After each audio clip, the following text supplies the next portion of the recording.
زموږ کابرو په اخلاص سره دا چې کوم دی مدارس جو کړی دی او دغه مدرسو چې کوم دی هغه اهتمام چې کوم دی کیږي. زموږ والد صاحب آخري مرض وفات کې نو ماته دا خبرو کړه چې موږ خو دا شیرګل مدرسه ډېر اخلاص سره جوړه کړې ده د الله د رضا لپاره، موږ چې الله زموږ د خوشاله شي. خو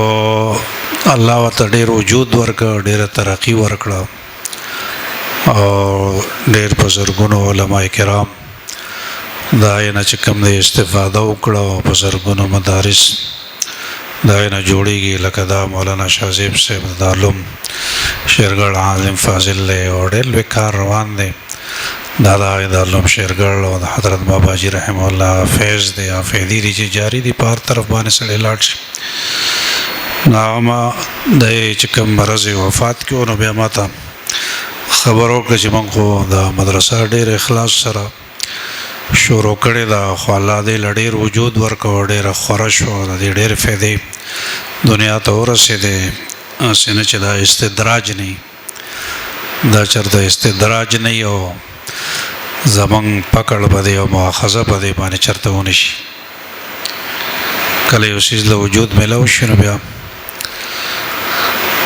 نو ما ورته بیا ووایي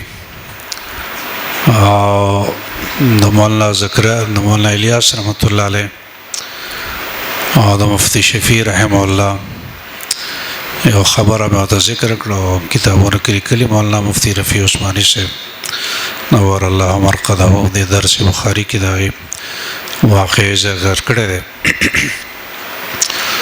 هغې چې مولانا الیاس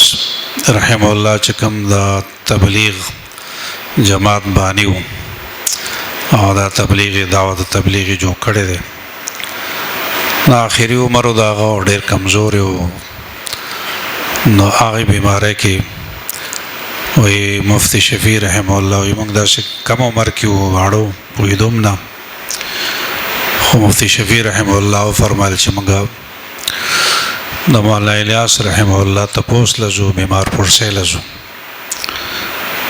موږ هلته لاړو نو کور داسې څوک نه و چې ګینې سوال جواب ورسوي. بیا یو ماشوم دغه شو نو موږ ډېر وخت پته ونه لګي موږ را روان شو. مولانا الیاس رحمه الله بیا خپل زوی مولانا یوسف رحمه الله چې هم بیا تبلیغ یو ډېر حیات الصحابه را هغې لیکلی هم دی، ځوانۍ کې وفات شوی هم دی، بیا لږ عمر کې خدمات یې ډېر دي.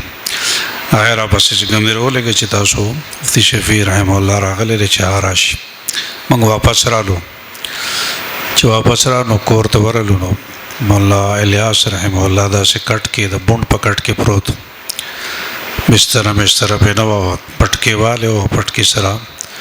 داسې په ډډه چې کوم دی ملاست او د ملاستې د وجې نه پټکې لږ داسې کوږ شوی هم و. نو هغه مفتی شفیع رحمه الله ته په غوږ کې څه خبره وکړه مولانا الیاس رحمه الله، او بیا مولانا الیاس رحمه الله وجړل. بیا ورته مفتی شفیع رحمه الله په غوږ کې څه وویل نو هغه خوشحاله شوی خندل. نو دوی چې موږ بیا وروسته مفتی شفیع رحمه الله نه تپوس وکړو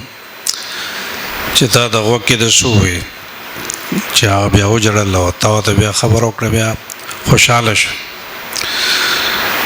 مولانا الیاس رحمه الله وفرمایل چې ما خو دا دعوت تبلیغ دا کار ډېر اخلاص سره شروع کړی او دا ډېر دنیا ته ورسېدو خور ډېر زیات، هسې نه چې دا استدراج نه وي او د دې په ذریعې سره زموږ پکړ ونه شي. که الله په دربار کې ګډېر لوی کار یو قبول نه شي خو بیا کار روان وي که نه، که لږ عمل یې الله یې قبول کړي نو بیا کار ټکي. بیا هسې نه چې دا استدراج نه وي او الله زموږ پکړ ونه کړي،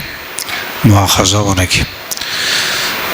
نو مفتی شفیع رحمه الله چې ما ورته وی که دا استدراج وي نو تا سره به فکر استدراج نه وي، تا سره چې د استدراج د غم دی د فکر دی چې دا به الله قبول کړي کنه به قبول کړي دا غم د دلیل نه دا فکر د دلیل چې دا استدراج نه بلکې الله دا قبول کړي ما والد صاحب نوم دا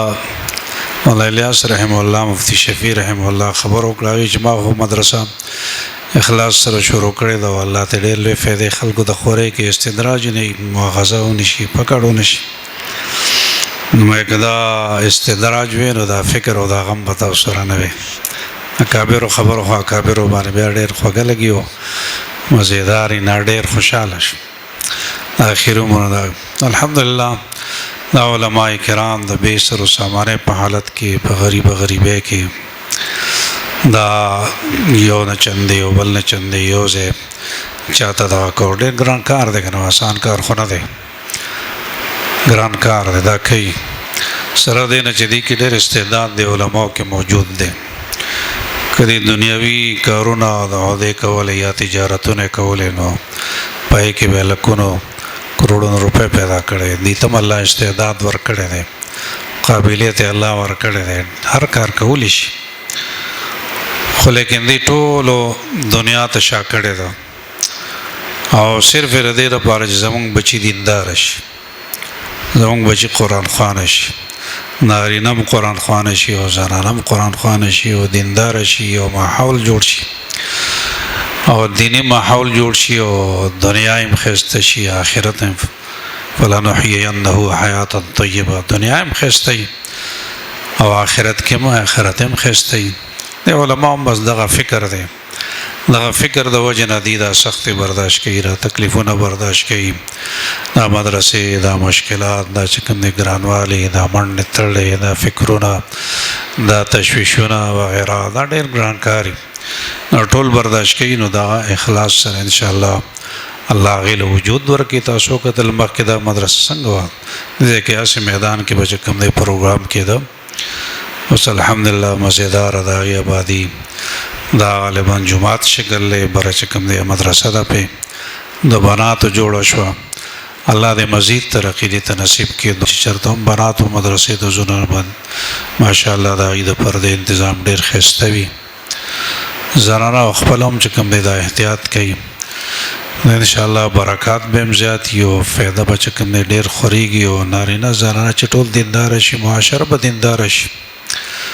ورنه فتنو زمانہ دا او دې زمانہ کې چې کوم دی د مشر کشر تمیز نشته نشه تماشه زیات دي به حی به پردګي چې کوم دی زیات ده اخره زمانہ ده چې دا دین دا مهنت پکې نه وي د مدرسو دا مهنت نه وي د تبلیغ ولا حضرات دا مهنت نه وي نو خبرم په کومه کند سر وي دا دی الله دې ډېر جزای خیر ورکړي امام بخاری رحمت الله علیه دا شاګردان نارینه هم او زنانه هم شاګردان وي پر زنانو کې کریمه نمه ده رحمه الله الله دې رحم وکړي نبر صغیر کې کوم نسخه راغلي دي د امام بخاری رحمت الله علیه احادیث نقل کړي هغه نه زیات نقل ني عالم او امت ډېر زیات په لکونو امت راغنا د امام بخاری رحم الله په واسطه سره چې کوم حدیث د رسول الله صلی الله علیه وسلم دا زنانه په ذریعہ سره امت ته رسیدلې دي د امام طحاوی رحمت الله علیه لور امام طحاوی رحم الله نه حدیث دکړه هغه د حدیث عالم او ګرځیدا اوس د امام طحاوی رحم الله هغه حدیث دور حدیث کې پڑھاوي نو دا هغه د لور برکات دي د هغه ته مهنتونه دي نن بزرګونو لکونو علماء کرام یو قسم د شاګردان دي دا یو سلسله دا او دا سلسله روانه ده الحمدلله الله دې کې ډېر برکت واچي او د بنینو د مدارسو په نسبت د زنانو د مدارسو احتیاط هم زیاتی دا چې کوم دی هغه مسائل هم زیاتی احتیاط هم زیاتی پردې خیال بساتل غواړي بشرط الامن من الفتنه د جواز علماء کرام زنانو د مدرسو ورکې د درسونو هغه بشرط الامن من الفتنه په دې شرط باندې چې غیبا محفوظ وي د فتنې نه او د چې کوم دی د پردې انتظام باغی په خپلم کوي، مدرسې والم هم دغه اهتمام کوي، استادان هم دغه اهتمام کوي. نو الله باغې نه ډېر خیر خوري او برکت به چې کوم دی باندې کې ډېر راځي. ځکه کورونو کې دا علم هم دغې په ذریعې سره چې کوم دی دا کېږي. حضرت فاطمه رضی الله عنها به دومره پرده کوله چې کله هغه وفات شو نو ویې چې ما دا شپې خخه کې بندفن کې چې هسې نو د ورځې د چا انسانانو نارینهو زما په کفن باندې سترګې ونه لګي. نو هغې به احتیاط چې کوم دی د هغې و 3 ورځې پورې به هغې سپوږمۍ ته کتل نه فاطمه رضی الله عنها، ځکه 3 ورځو پورې نارینه سپوږمۍ ته ګوري چې دا د اولې شپې ده. اولې شپې لږ خلک ویني، دویمې شپې چې کوم دی د هغې نه لږ زیات وي، او درېیمه شپه بیا ډېر خلکو ته ښکاري. نو دا 3 ورځې وایي خلک چې کوم دی سپوږمۍ ته نظر کوي. نو هسې نه چې د سړو نظر او زما نظر دا برابر نه شي په سپوږمۍ باندې. لازم احتیاط د هغې د طرفه چې کوم دی به کېده.